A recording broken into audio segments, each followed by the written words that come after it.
Before we begin, a quick and important disclaimer. This video is for educational and entertainment purposes only and does not constitute legal, financial, or professional advice. Divorce laws vary significantly by state and individual circumstances. The statistics and historical trends discussed are based on aggregated data and case studies, which may not apply to your specific situation. You should always conduct your own due diligence and consult with a qualified attorney or licensed mediator before making any legal or financial decisions regarding your domestic status.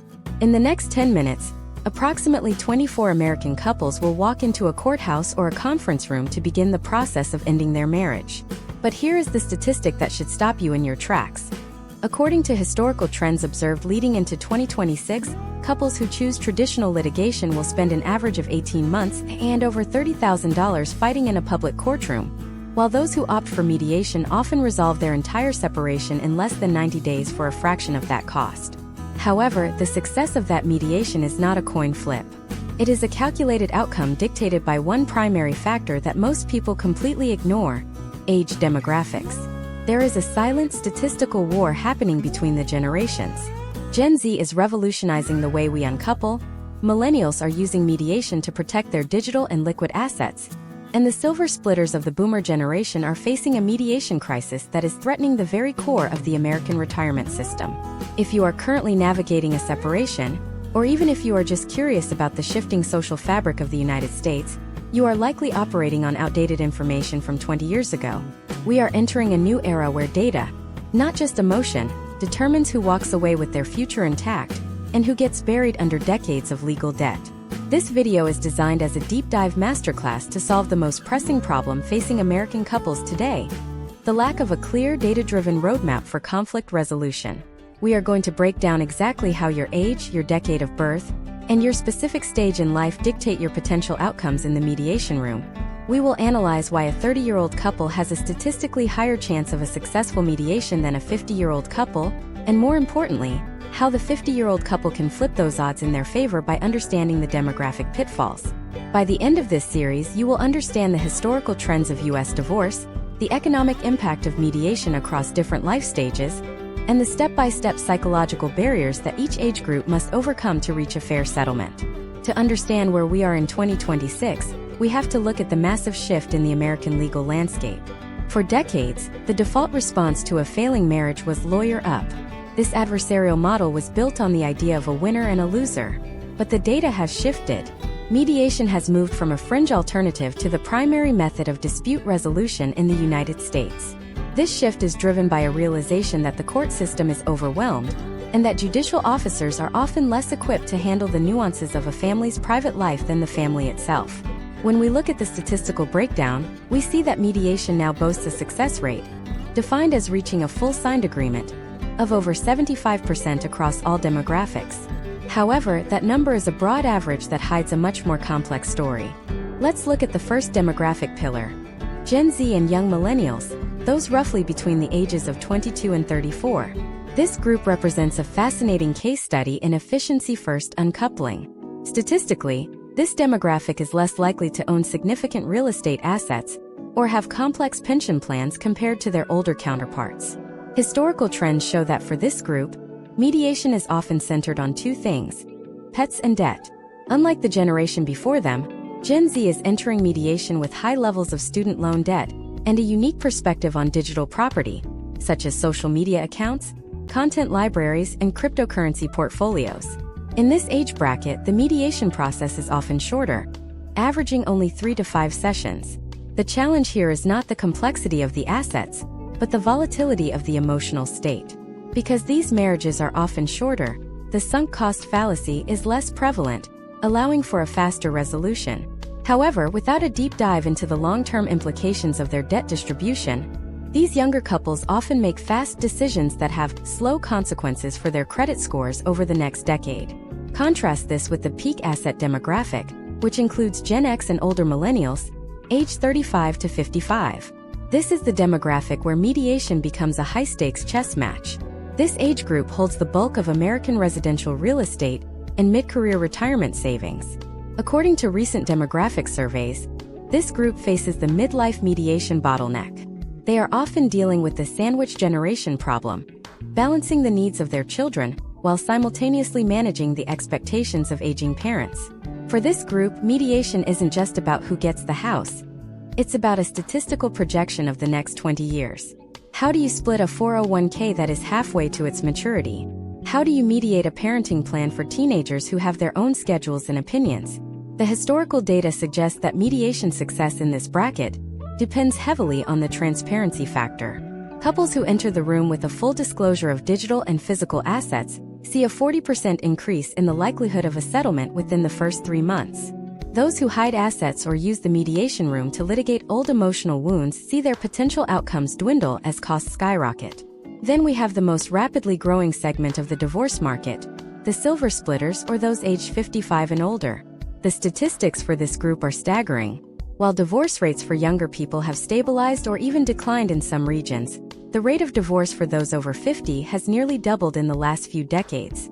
In mediation, this group faces the retirement cliff. For a 60-year-old, there is no recovery time to rebuild a decimated savings account. The mediation room becomes a laboratory for survival. Case studies show that for boomers, the primary hurdle is the transition from a dual income or shared asset retirement plan to 2 separate, smaller plans. This demographic requires a specialized type of mediation that involves high-level financial neutral experts. The data indicates that when a financial neutral is present in a silver divorce mediation, the satisfaction rate of both parties 10 years post-divorce is significantly higher than those who used a standard adversarial process. Understanding these demographics is crucial because the one-size-fits-all approach to divorce is dead. A 25-year-old and a 65-year-old may both be getting a divorce, but they are navigating 2 entirely different legal and economic universes. In this masterclass, we are going to look at the step-by-step details of how these age-related factors influence the mediator's strategy. For example, in Gen Z mediations, the focus is often on future-proofing agreements for a career that is still in flux. In boomer mediations, the focus is on preservation of what has already been built. We must also consider the role of technology in 2026. Data shows that younger demographics are opting for asynchronous mediation, using secure platforms to negotiate terms on their own time, rather than sitting in a room for 8 hours. This has led to a 15% reduction in total costs for the under 40 demographic. Meanwhile, older demographics still show a statistical preference for in-person or high-touch video conferencing, valuing the human element and the presence of a neutral third party to manage the room's temperature. This breakdown is not just about numbers. It is about providing you with the leverage you need to navigate your own situation. If you know that 80% of mediations in your age bracket fail because of a specific type of disagreement, say the valuation of a family business or the division of a specific pension, you can prepare for that obstacle before you even step into the room. We are going to look at the specific phrases, the specific documents, and the specific psychological milestones that define each age group. This is about moving away from the trial and error method of legal resolution and moving toward a data-driven strategy. By looking at the historical trends and the potential outcomes of thousands of cases, we can build a profile of what a successful mediation looks like for you right now in your specific decade of life. Prepare yourself because we are going to peel back the curtain on the American mediation system in a way that hasn't been done before. This is the statistical reality of the modern American divorce. To understand the demographic shift we are seeing in 2026, we have to start with the cohort that is currently rewriting the rules of domestic dissolution, Generation Z. For those born between the late 90s and the early 2000s, the mediation room looks less like a mahogany-paneled office and more like a forensic digital audit.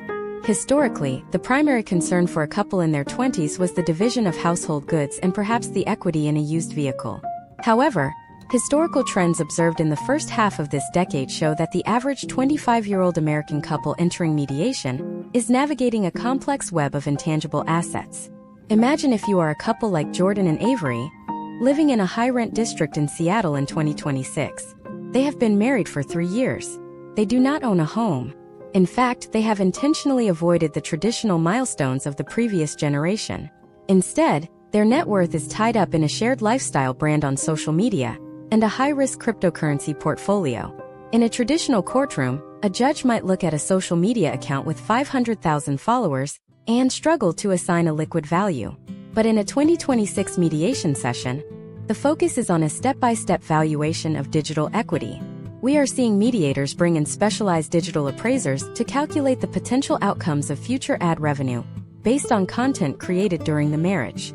This leads to the first major hurdle for the Gen Z demographic: the allocation of digital identity.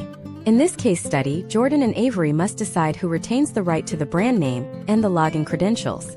If they split the account, they dilute the value. If one buys the other out, where does the liquidity come from when their bank accounts are relatively lean? The mediation process for this age group often involves creating a sunset clause for shared digital intellectual property.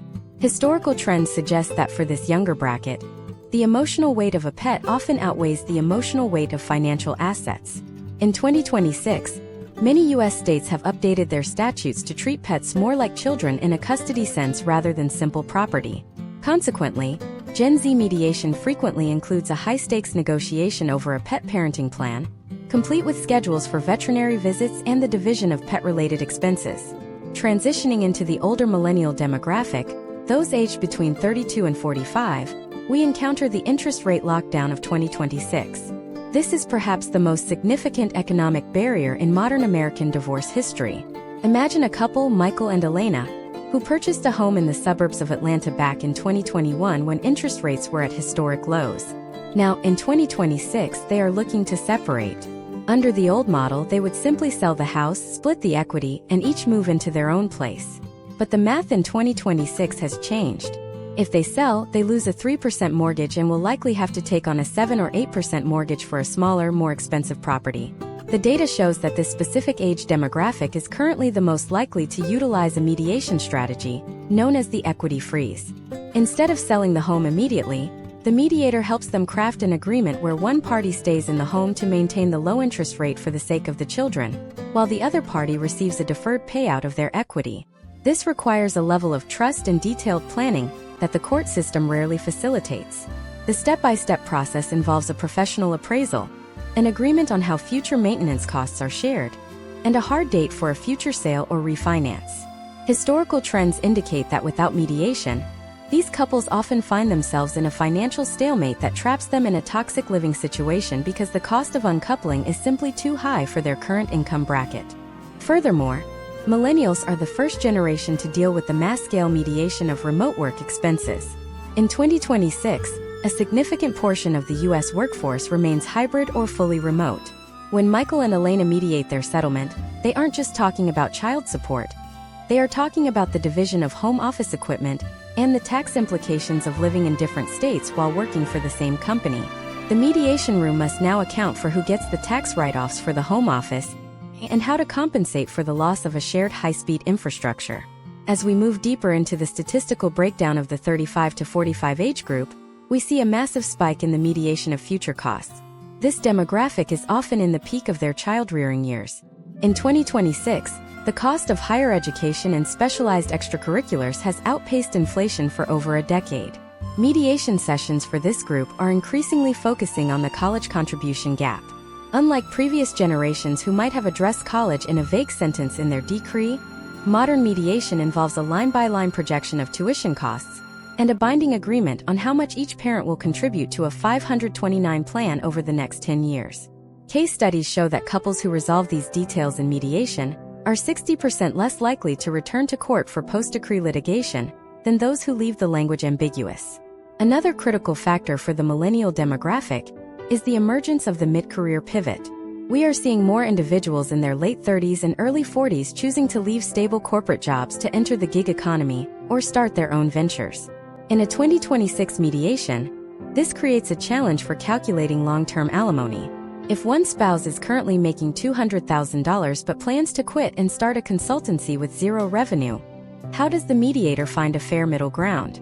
The solution often involves a tiered support structure that adjusts based on actual income milestones, rather than a fixed, permanent number. This flexibility is a hallmark of the mediation process, and is a primary reason why this demographic is abandoning the litigation model in record numbers. However, as we move past the age of 45, the complexity does not decrease, it merely shifts its focus. We begin to see the intersection of peak earning years with the looming reality of retirement. This brings us to the most dangerous demographic zone in the entire American legal system. While the younger generations are fighting over followers and interest rates, The next group is entering a phase where every decision made in a conference room can result in a loss of hundreds of thousands of dollars in compound interest. The stakes are shifting from building a future to preserving a legacy. What happens when the people involved aren't just looking at their own lives, but are suddenly responsible for the financial survival of their parents and their adult children simultaneously? This is the demographic known as the sandwich generation, and their experience in mediation is unlike anything else in the U.S. legal landscape.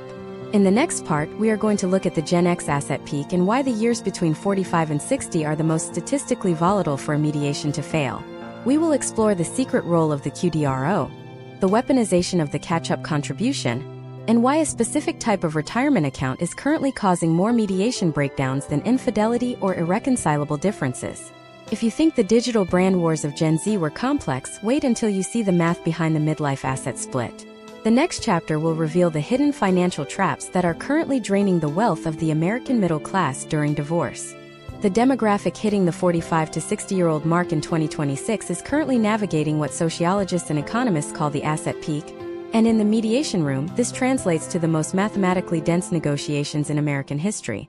This is the generation that holds the plurality of the nation's wealth, but that wealth is often locked in illiquid vehicles like 401ks, IRAs, and complex pension plans that have been compounding for over 25 years. When a couple in this age bracket decides to separate, they aren't just dividing a bank account. They are performing a forensic dissection of their entire financial legacy. Historical trends show that for this demographic, the primary point of failure in mediation is not an inability to communicate, but a failure to understand the long-term tax implications of their division of assets. Imagine if you are a couple like Robert and Linda, both 52 years old, living in the suburbs of Chicago in 2026. They have 2 children in college and a combined retirement portfolio worth approximately $1.2 million. On paper, a 50-50 split seems simple, $600,000 each. However, in the 2026 economic landscape, not all dollars are created equal. Robert has a traditional 401k, while Linda has a Roth IRA and a small pension from a decade of teaching.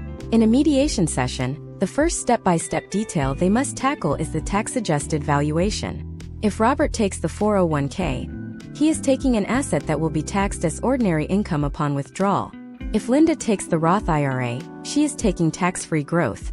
Without a mediator who understands these nuances, Robert could end up with 30% less actual purchasing power in retirement than Linda, despite the face value of the accounts being identical.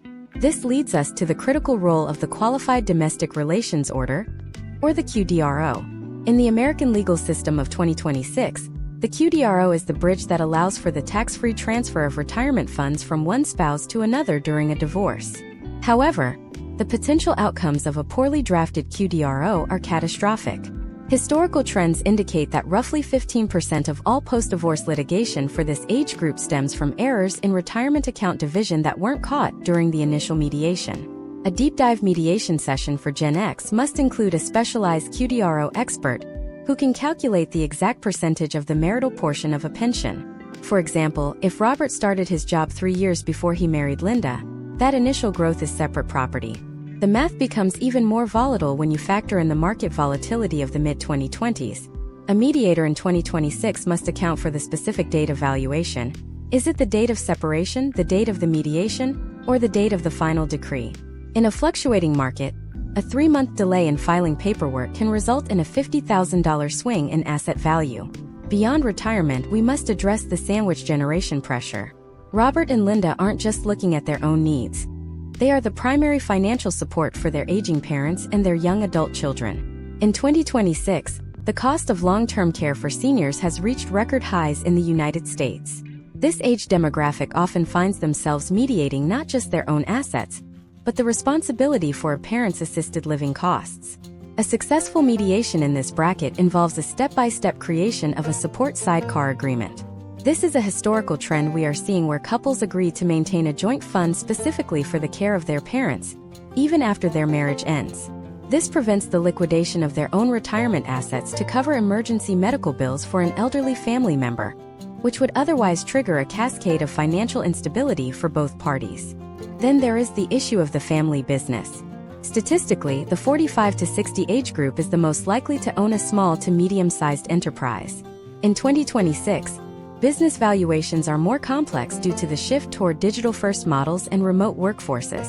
Let's look at a case study of a family-owned architectural firm. In a traditional litigation setting, both sides would hire expensive forensic accountants to fight over the value of the firm's goodwill and future earnings. This process alone can cost over $50,000. In a mediation setting, the couple often opts for a single joint neutral appraiser. The step-by-step details here involve looking at the firm's cash flow over the last 5 years, adjusting for the 2026 economic climate, and determining if one spouse will be bought out over time, or if they will continue as co-owners in a professional capacity. The potential outcomes of a mediation-first business valuation are significantly better for the health of the company, as it avoids the public disclosure of sensitive financial data that occurs in an open courtroom. We also cannot ignore the hidden liability of the catch-up contribution. For those over 50, U.S. tax law allows for additional contributions to retirement accounts to help prepare for the end of a career. In a mediation session, this becomes a major bargaining chip. If one spouse has been the primary earner and the other has stayed home, the mediator may suggest a settlement where the earner funds the catch-up portions of the other spouse's IRA for a set number of years as a form of non-taxable alimony. This is a high-level strategic move that protects the long-term solvency of both parties without the tax drag of traditional monthly support payments. However, even with the best financial planning, the 45 to 60 demographic faces a unique psychological hurdle known as the sunk cost stagnation. After 25 years of marriage, the identity of the individual is deeply intertwined with the identity of the couple. The mediation room becomes a space where they must statistically decouple their lives, while emotionally acknowledging the loss of their primary support system. Data shows that for this age group, the inclusion of a divorce coach or a mental health neutral during the mediation process increases the likelihood of a signed agreement by 35%. This professional helps manage the high-stakes emotions that bubble up when discussing the division of sentimental assets, like a vacation home that has been in the family for decades. In 2026, the vacation home or the second property has become a massive mediation obstacle. With real estate prices remaining high and inventory low, many Gen X couples are finding that neither can afford to buy the other out of the secondary property. This has led to the rise of fractional post-divorce ownership agreements.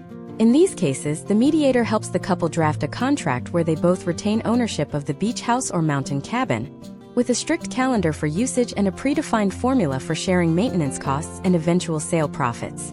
While this sounds complex for a couple in their 50s, it is often the only way to preserve a cherished family asset for their children. The complexity of the Gen X mediation is a precursor to a much larger societal shift. As we have seen, the 45 to 60-year-olds are fighting for the preservation of their peak assets and the stability of their extended families. But what happens when you move into the 60-plus category? What happens when there is no future earning window left to correct a mistake?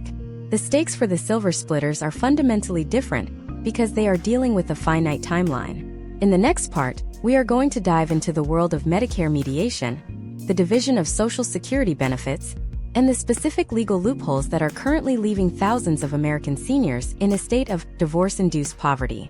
We will explore why the years after 65 are the most dangerous time to enter a mediation room without a specific set of tools. The data we are about to uncover regarding the boomer generation's divorce trends will challenge everything you think you know about aging in America. The rise of the silver splitter in 2026 is not just a social curiosity.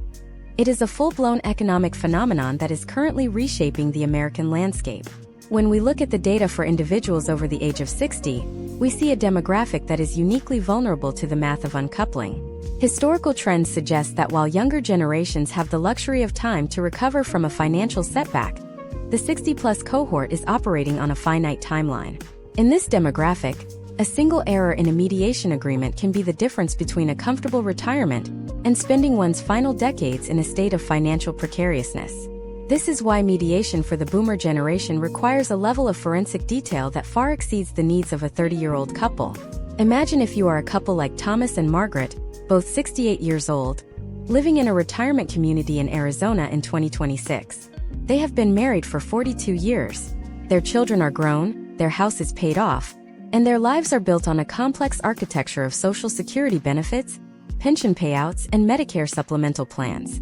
In a traditional divorce, they might simply try to split everything down the middle. But in a 2026 mediation masterclass, we have to look at the step-by-step reality of the 10-year rule. In the United States, Social Security laws provide a specific benefit for divorced spouses, provided the marriage lasted at least 10 years. For a couple like Thomas and Margaret, this is a critical piece of the mediation puzzle. If Margaret was a stay-at-home parent or earned significantly less than Thomas over her career, she may be eligible to receive a benefit equal to 50% of Thomas's higher benefit amount, without reducing his own monthly check. However, the potential outcomes of this benefit depend entirely on the timing of the divorce and the age at which they claim. Historical trends show that many seniors rush to finalize their paperwork at the 9-year and 11-month mark, effectively signing away hundreds of thousands of dollars in lifetime benefits because they were unaware of the decade-long residency requirement for spousal claims. A skilled mediator in 2026 will verify the marriage certificate dates against the projected filing date to ensure this benefit remains intact. Then we must address the healthcare trap. For Americans under 65, divorce often means losing coverage provided by a spouse's employer.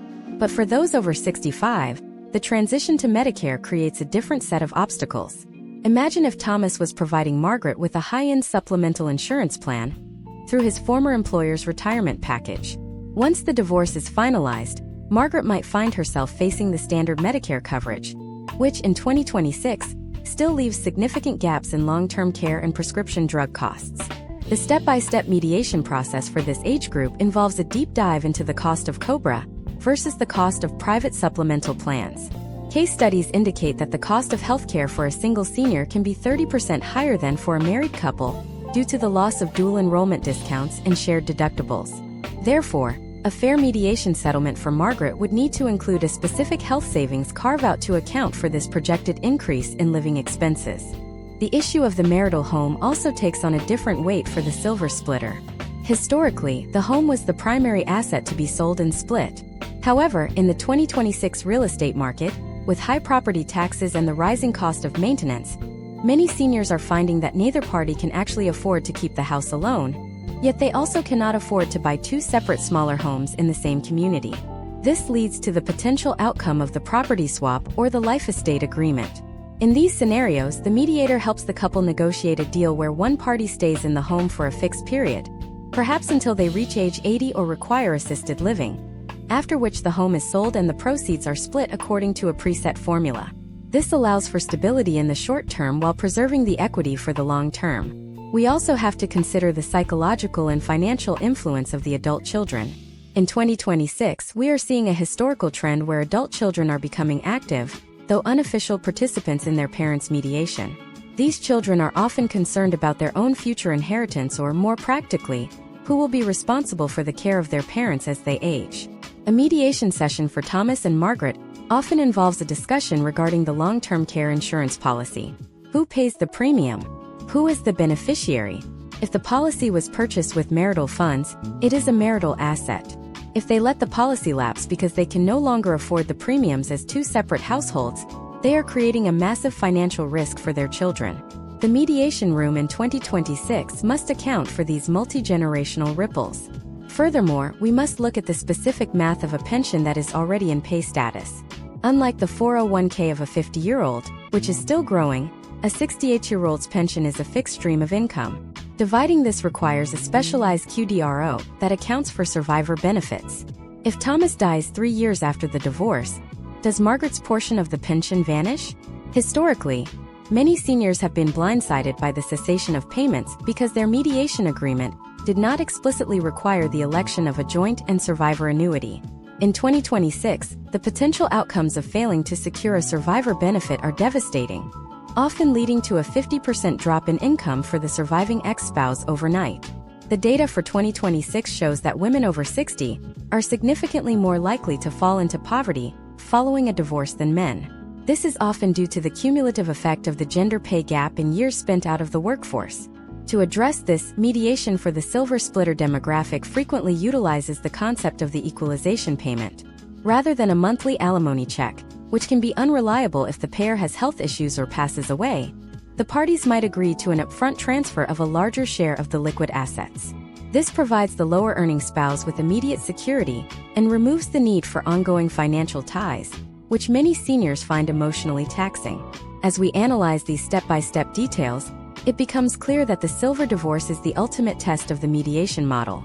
It requires a mastery of tax law, social security regulations, and healthcare logistics. But even with all the financial boxes checked, there is a hidden variable that often sabotages these agreements at the very last minute. It is a factor that doesn't appear on a balance sheet, but has a massive statistical impact on the success rate of every mediation session in the United States. It involves the way our brains process loss, and how the 2026 digital landscape is changing the way we perceive the truth of our own history. What happens when one party discovers a digital secret that has been hidden for 20 years, just as the final signature is about to be placed on the agreement? How does the transparency of the 2026 information age collide with the privacy of a 40-year marriage? In the next part, we are going to pivot from the hard numbers of the boomer generation to the high-stakes world of the high-net-worth mediation. We will explore the hidden world of forensic digital traces, the valuation of non-compete agreements, and the specific tactics used by the top 1% to settle their disputes away from the prying eyes of the public and the court system. The next chapter will reveal how the wealthiest Americans are using mediation not just for fairness, but as a strategic tool for reputation management and asset shielding in an era of total transparency. When we enter the realm of the high-net-worth individual in 2026, the mediation room transforms from a site of emotional resolution into a high-stakes war room for asset preservation and reputation management. For the top 1% of American households, the primary threat of a divorce is not just the loss of half their assets, but the catastrophic loss of value that occurs when private business dealings and sensitive financial structures are exposed to the public record. In the United States legal system, court filings are generally public.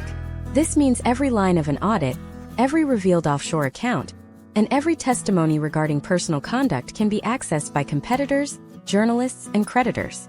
Historically, the shift toward mediation for this demographic has been driven by one word: silence. Imagine if you are a couple like David and Sarah, residents of a high-value enclave in Miami or Silicon Valley in 2026. David is a senior partner at a private equity firm, and Sarah is the founder of a successful biotechnology startup.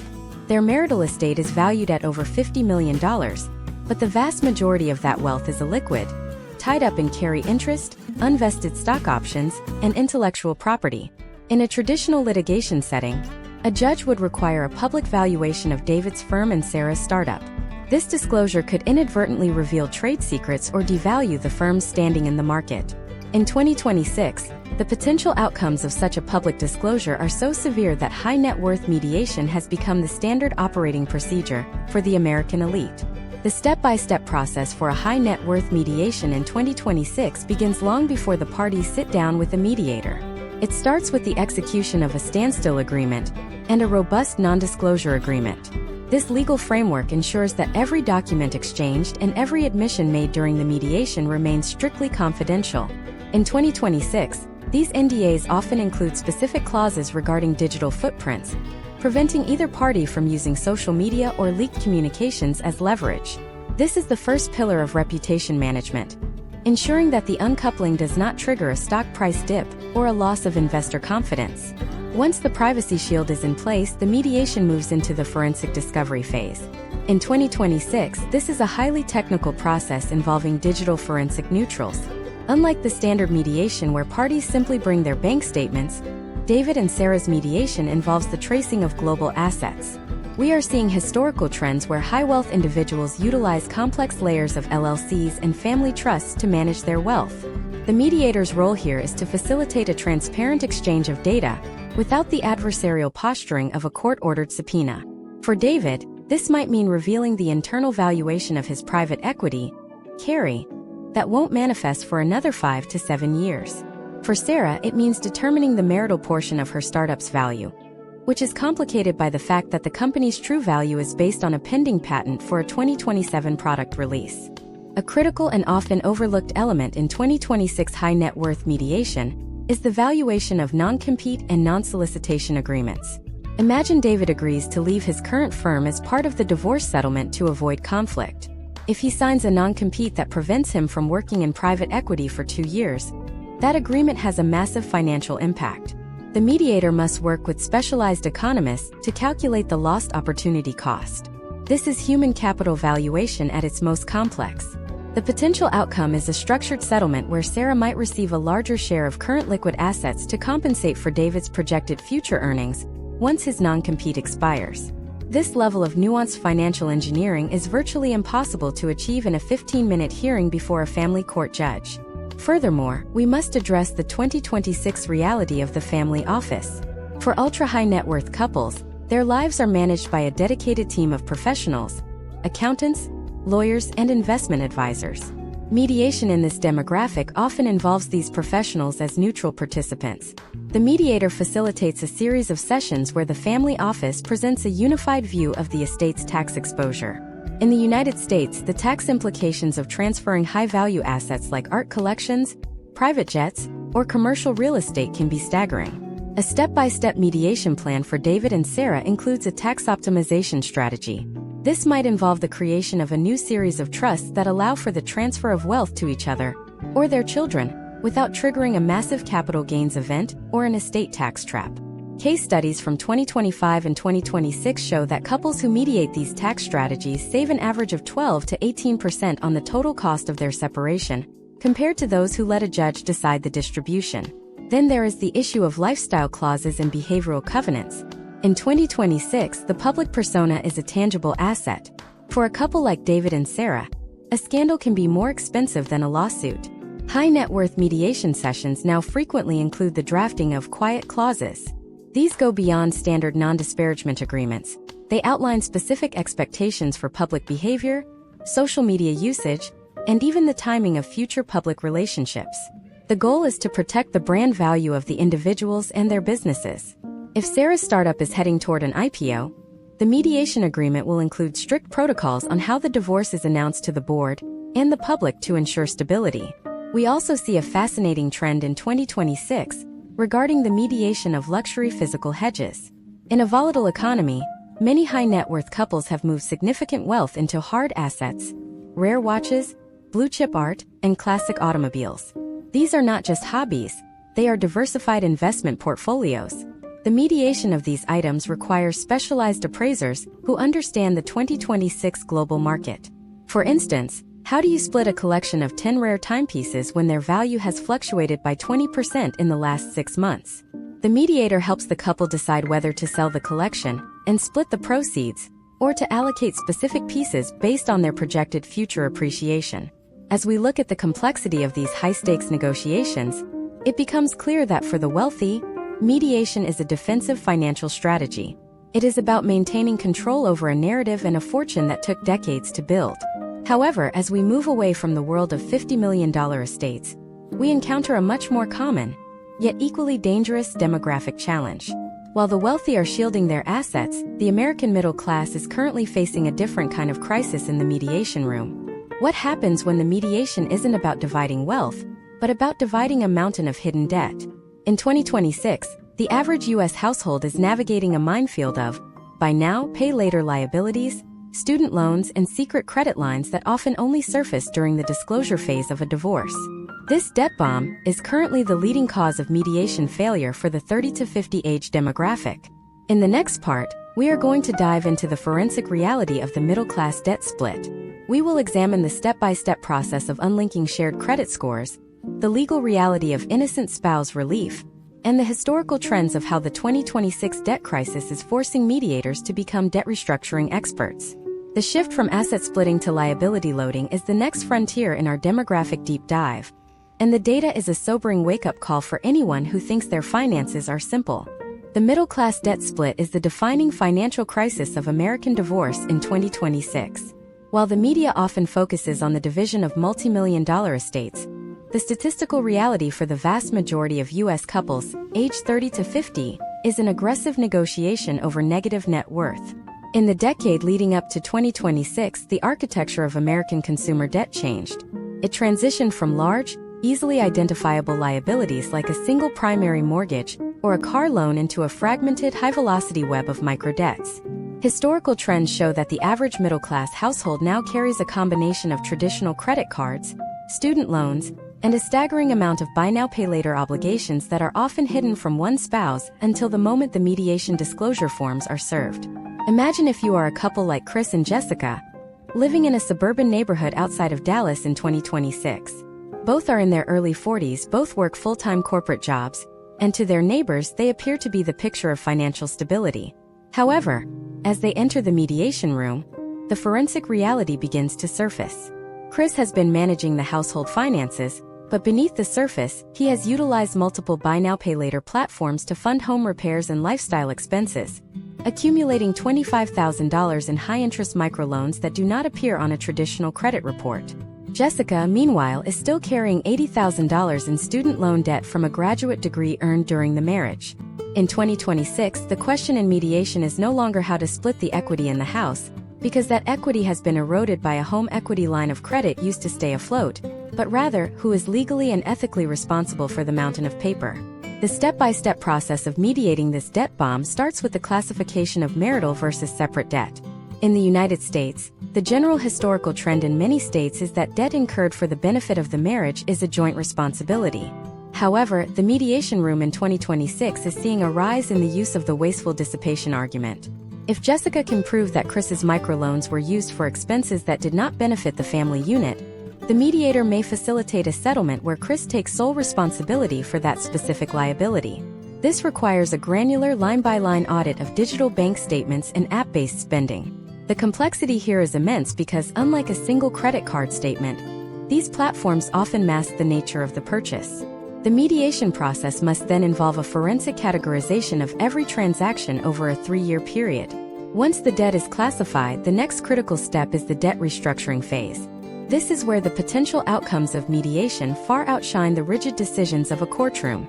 A judge might simply order the couple to pay off the debt from the sale of the house, but in 2026, many homes are underwater or have such low-interest mortgages that selling is a financial disaster.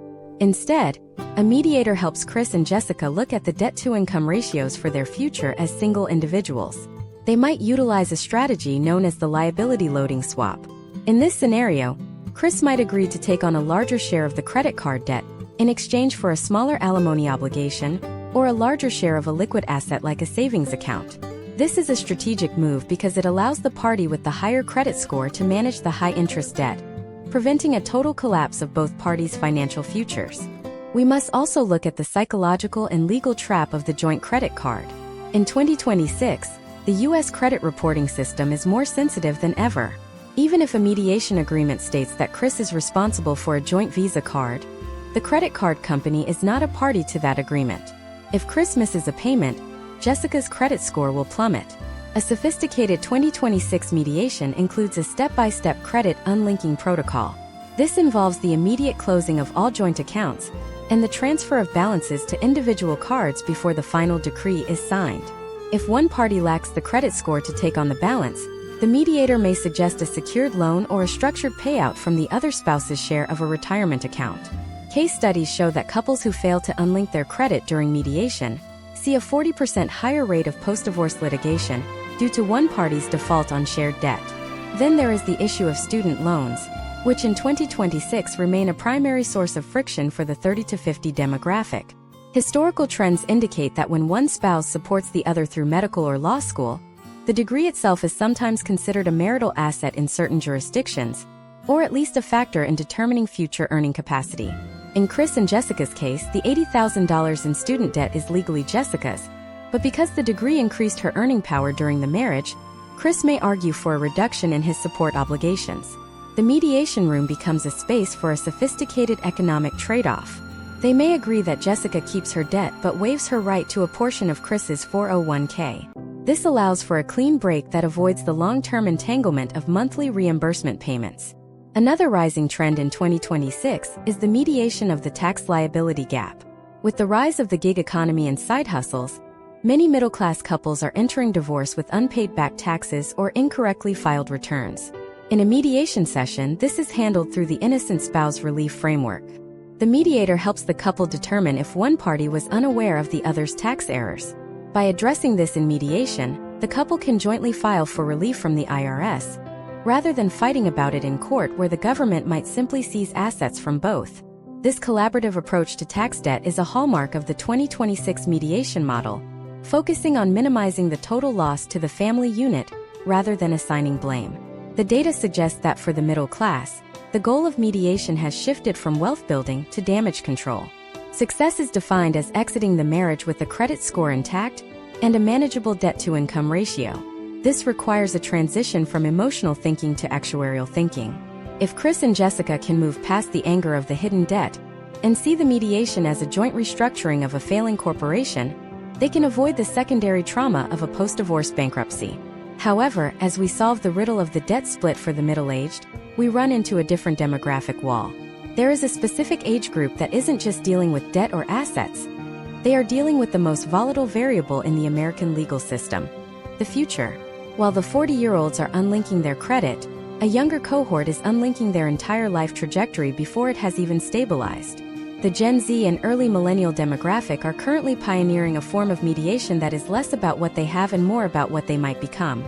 But what happens when the mediation isn't about the past, but about a future that hasn't happened yet?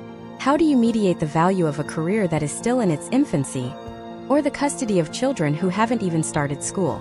In the next part, we are going to dive into the world of the high-volatility mediation.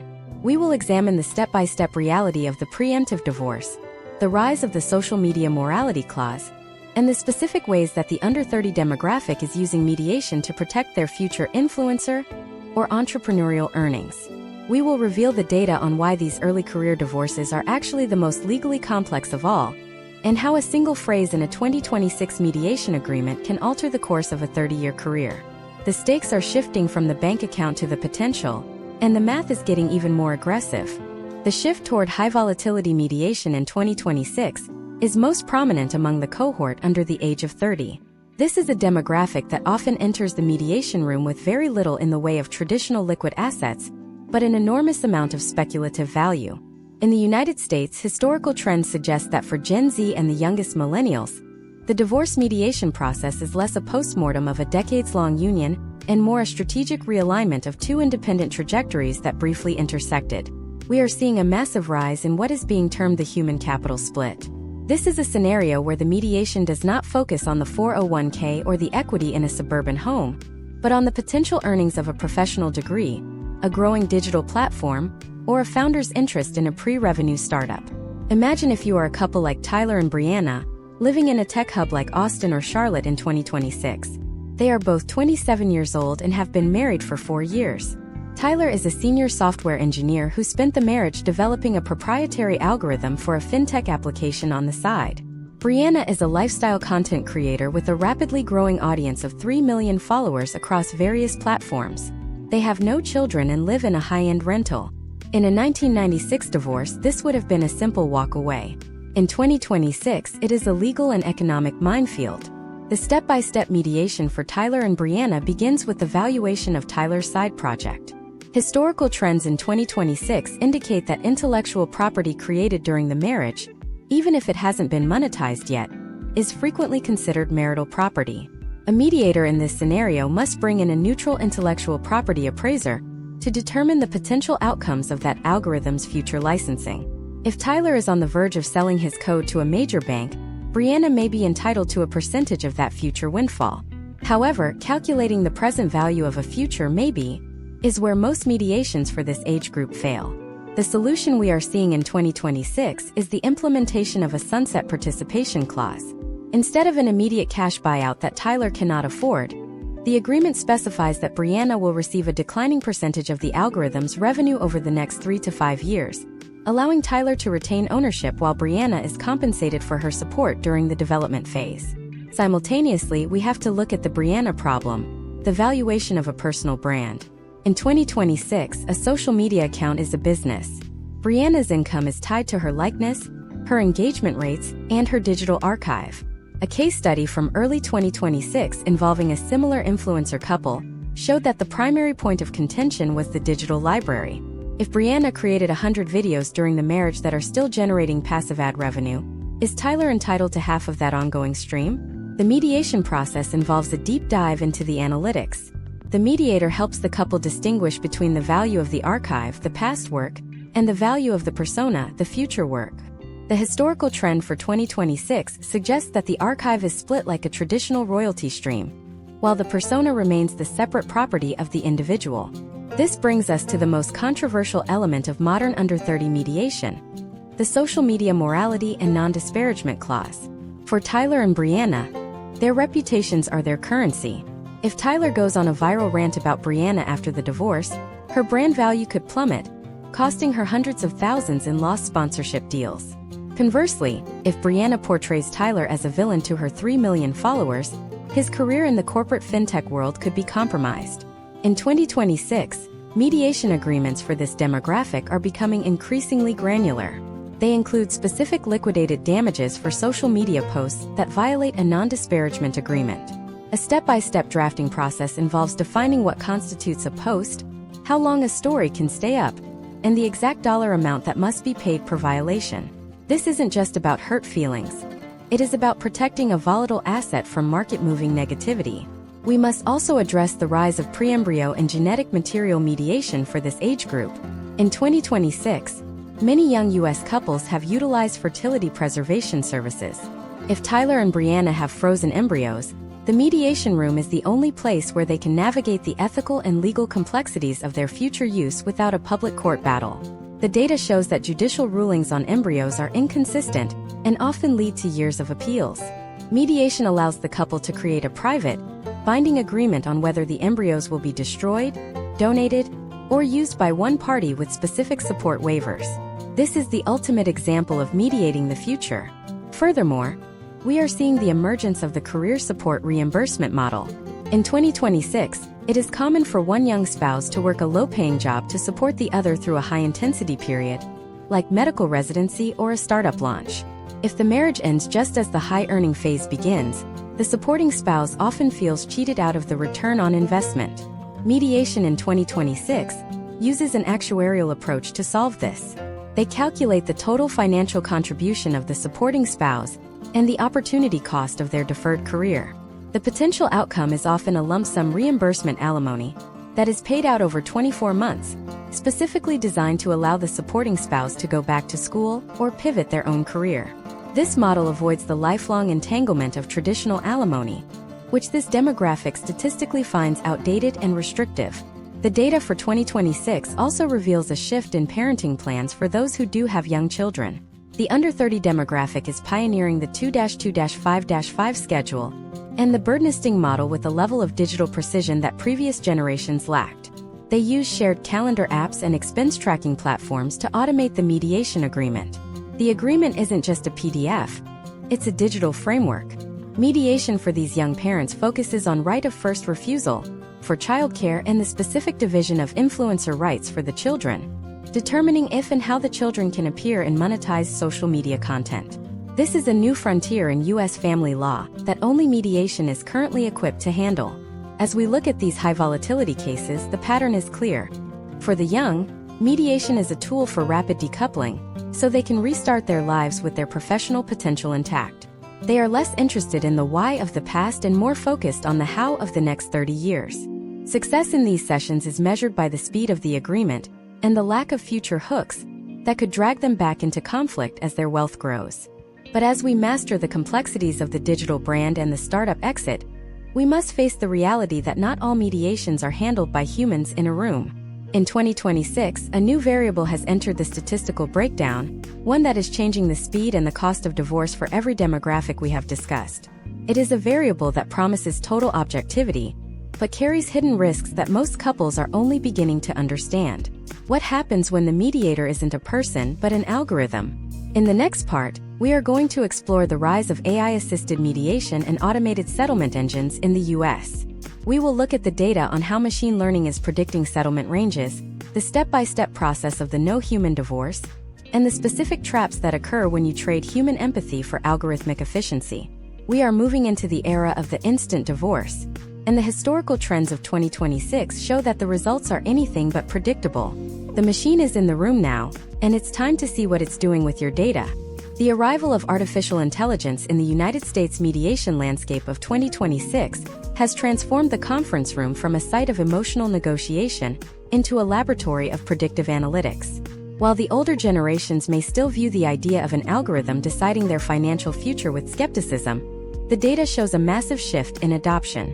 Automated settlement engines, or ASEs, are now being utilized in approximately 35% of all mediated divorces in the U.S. These systems do not replace the human mediator. Instead, they act as a forensic third party, processing thousands of pages of financial data in milliseconds to identify the most statistically probable path to a signed agreement. Imagine if you are a couple like Marcus and Sophia, living in a high-cost suburb of Northern Virginia in 2026. Marcus is 44, an IT consultant, and Sophia is 42, a marketing director. They have 2 children, a primary residence with a complicated interest rate structure, and a shared investment account that includes several volatile tech stocks. In a 2024 mediation, they might have spent 6 hours just arguing over the valuation of their retirement accounts and the timing of a house sale. In 2026, they use a platform called a settlement-neutral engine. This tool begins with a step-by-step ingestion of their entire digital financial footprint. They authorize the AI to access their bank accounts, tax returns, and brokerage statements via secure APIs. The engine then performs what is known as a Monte Carlo simulation of their post-divorce financial health. It doesn't just look at what they have today. It projects their wealth 10, 15, and 20 years into the future based on 3 different settlement scenarios. Scenario A might involve Sophia keeping the house and Marcus taking the bulk of the liquid cash. Scenario B might suggest an immediate sale. Scenario C might be a deferred equity split. The AI provides a statistical breakdown of the potential outcomes for each person's retirement readiness.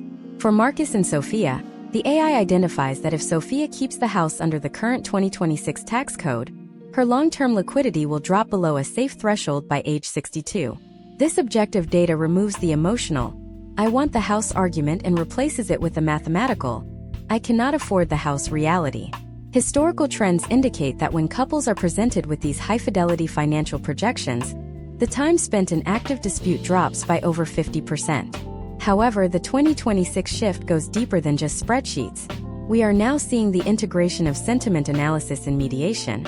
During video conferencing sessions, AI tools analyze the micro-expressions and vocal tonality of both parties. If Marcus's heart rate spikes or his tone becomes aggressive during a discussion about the children's summer camp, the system flags a high-conflict trigger to the human mediator in real time. This allows the mediator to implement a step-by-step de-escalation protocol before the session collapses. Case studies from early 2026 suggest that these early warning systems have reduced mediation walkouts by 22% in the 30 to 50 age demographic. Then we must address the most controversial use of AI in 2026, the predictive parenting plan. For a younger couple like Chloe and Ryan, both 29 and living in Denver, the mediation of their 3-year-old schedule is the most volatile part of the process. In 2026, they use an algorithm that cross-references their work calendars, their historical GPS location data for commute times, and the school district's holiday schedule to generate an optimized parenting plan. The AI identifies dead zones, where neither parent is available, and suggests childcare solutions based on their mediated budget. The potential outcome is a schedule that minimizes transition stress for the child and maximizes the quality time for both parents. The historical data for this demographic shows that AI-generated schedules lead to a 15% reduction in post-decree, contempt of court filings, because the schedules are built on the reality of their lives, rather than an aspirational, rigid court template. But there is a dark side to the algorithmic divorce that we must analyze with extreme caution. This is the data bias trap.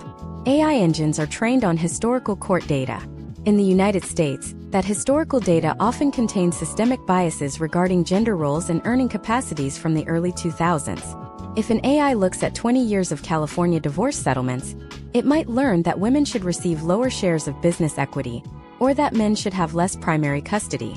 In 2026, the leading edge of mediation involves bias-neutralizing software that strips demographic markers from the data to ensure the suggested settlement is based purely on the math of the marital estate. Furthermore, we are seeing a step-by-step movement toward the asynchronous mediation model.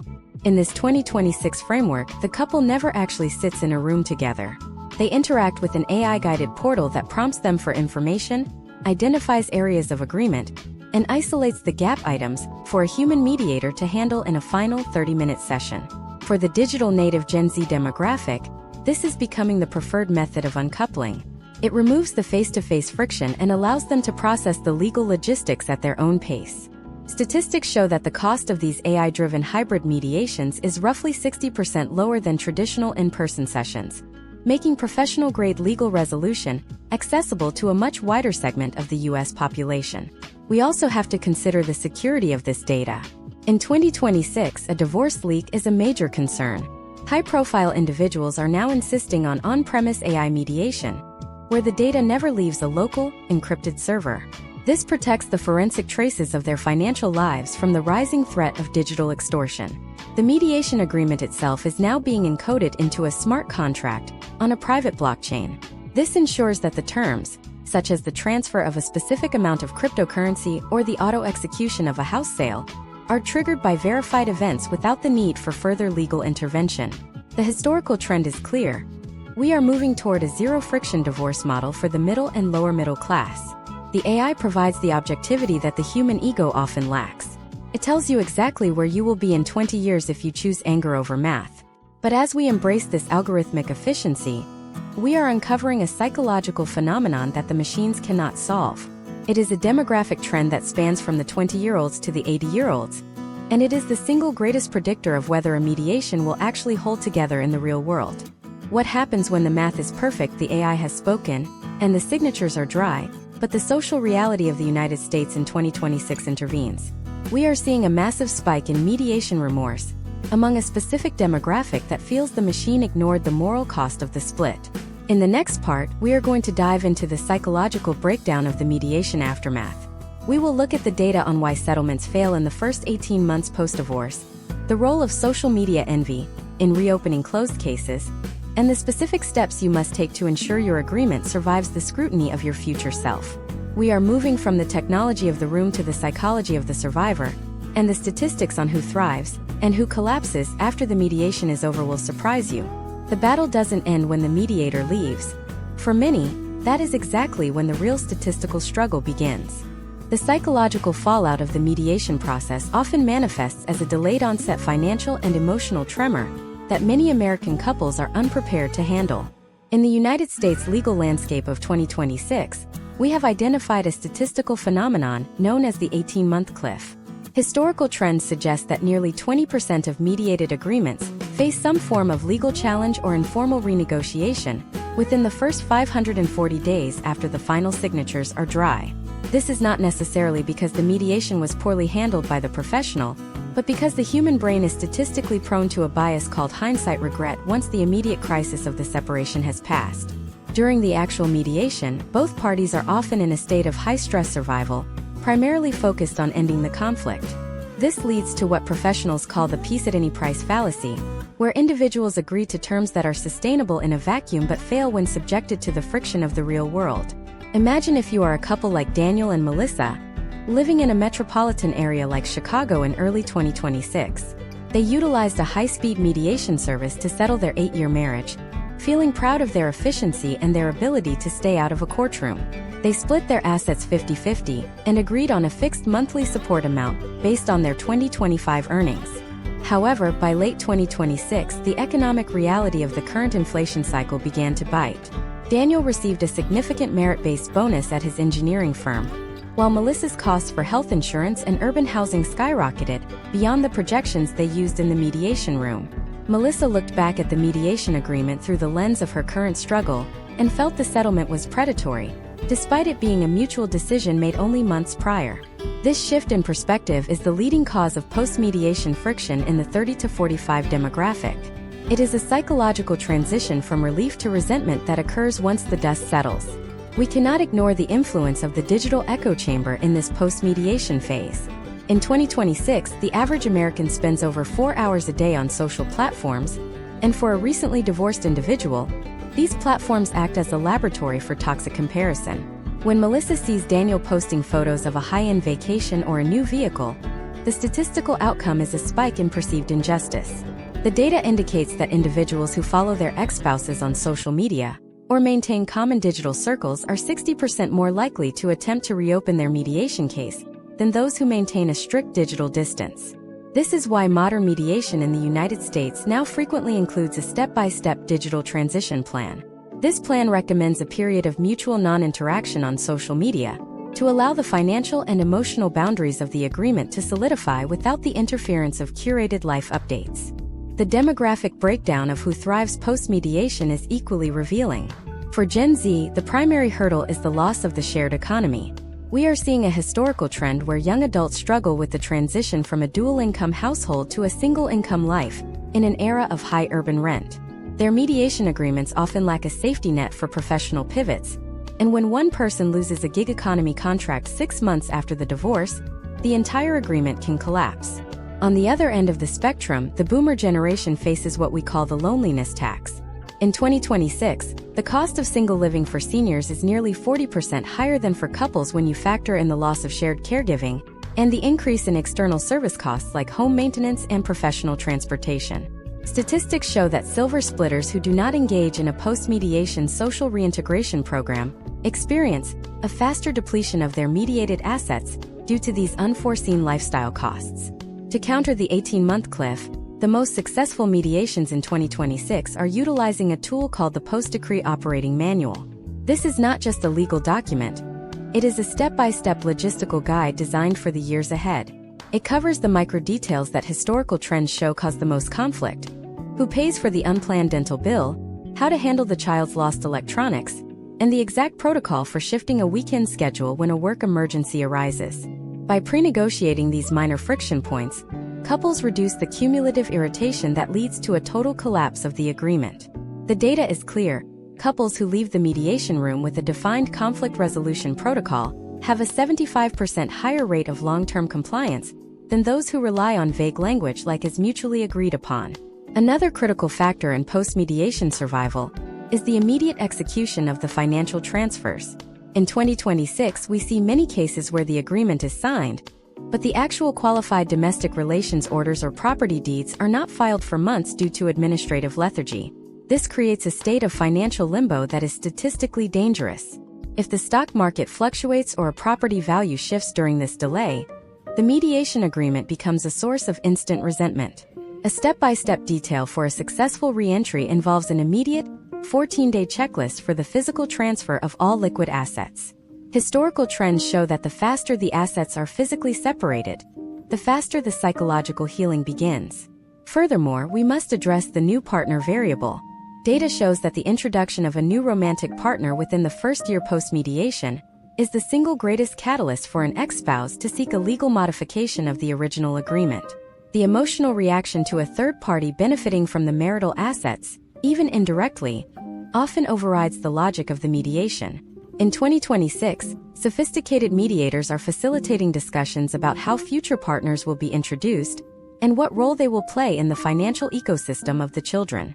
By acknowledging this potential outcome early, couples can insulate their agreement from the emotional volatility of new relationships. Who are the survivors in this statistical landscape? The data indicates that the individuals who thrive post-mediation are those who view the agreement as a baseline, not a ceiling. They utilize the mediation as a release valve that allows them to reallocate their emotional energy toward their career or their children. In 2026, we are seeing a rise in the collaborative post-divorce brand among younger couples, where they maintain a professional association that actually increases their individual marketability despite the end of the marriage. This is the ultimate subversion of the traditional divorce narrative.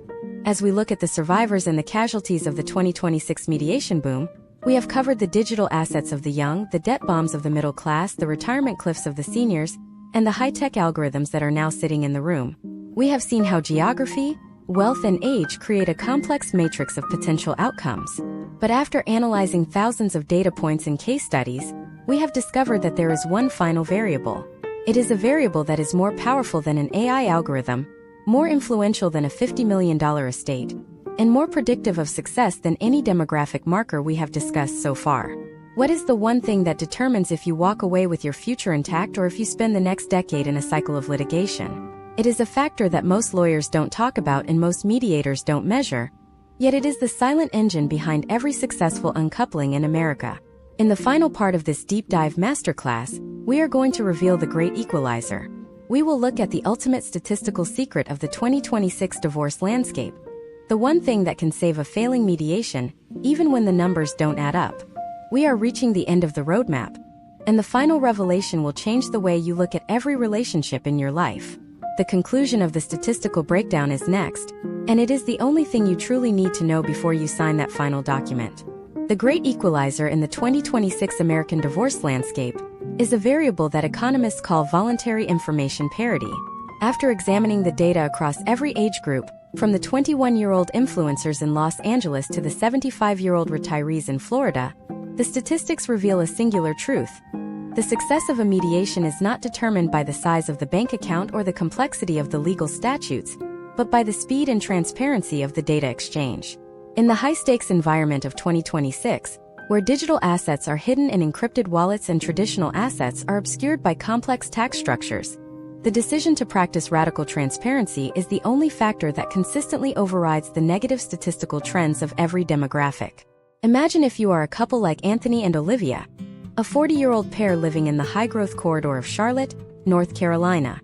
They sit exactly at the intersection of the millennial and Gen X demographics.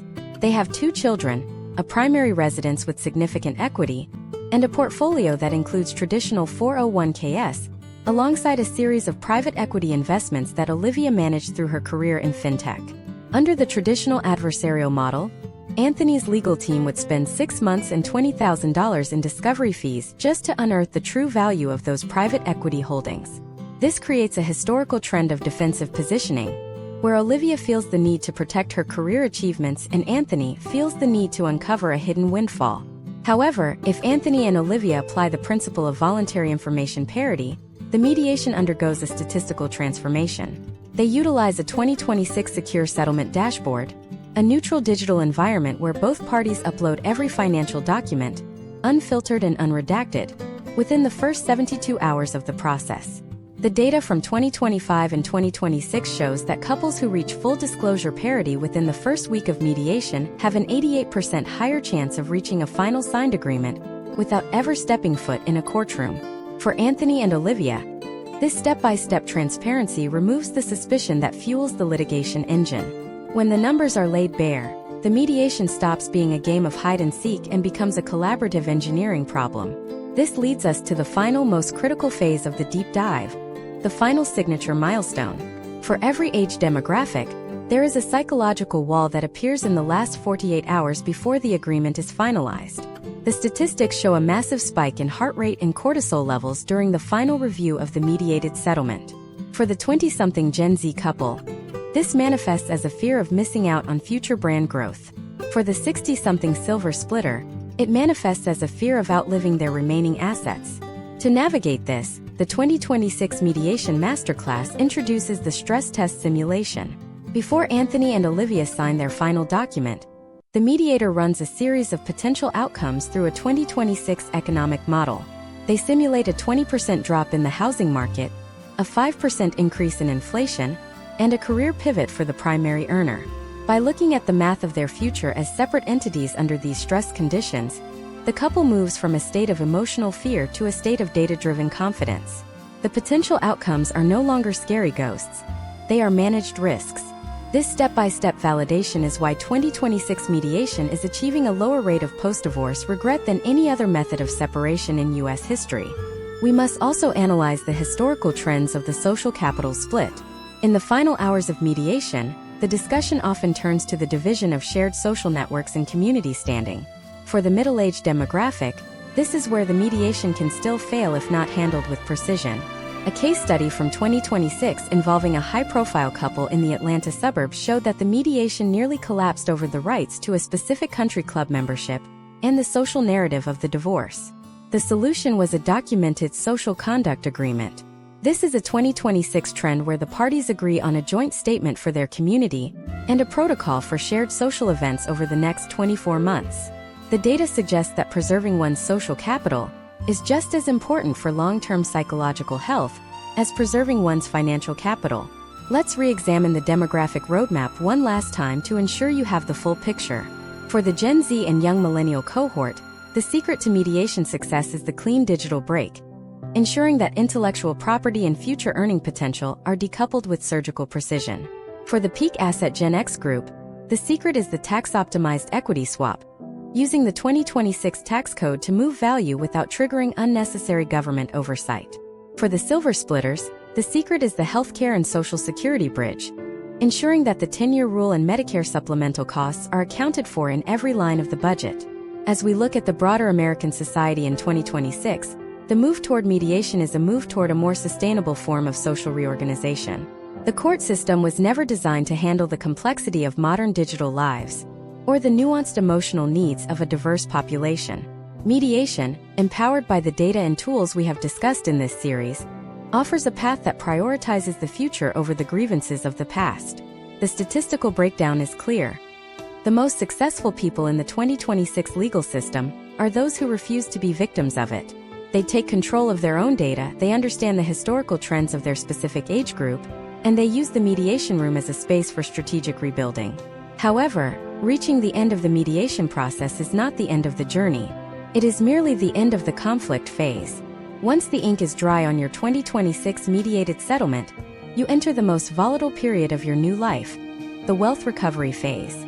The statistics for the first 3 years post-divorce show a massive divergence between those who merely survived their mediation and those who used it as a springboard for growth.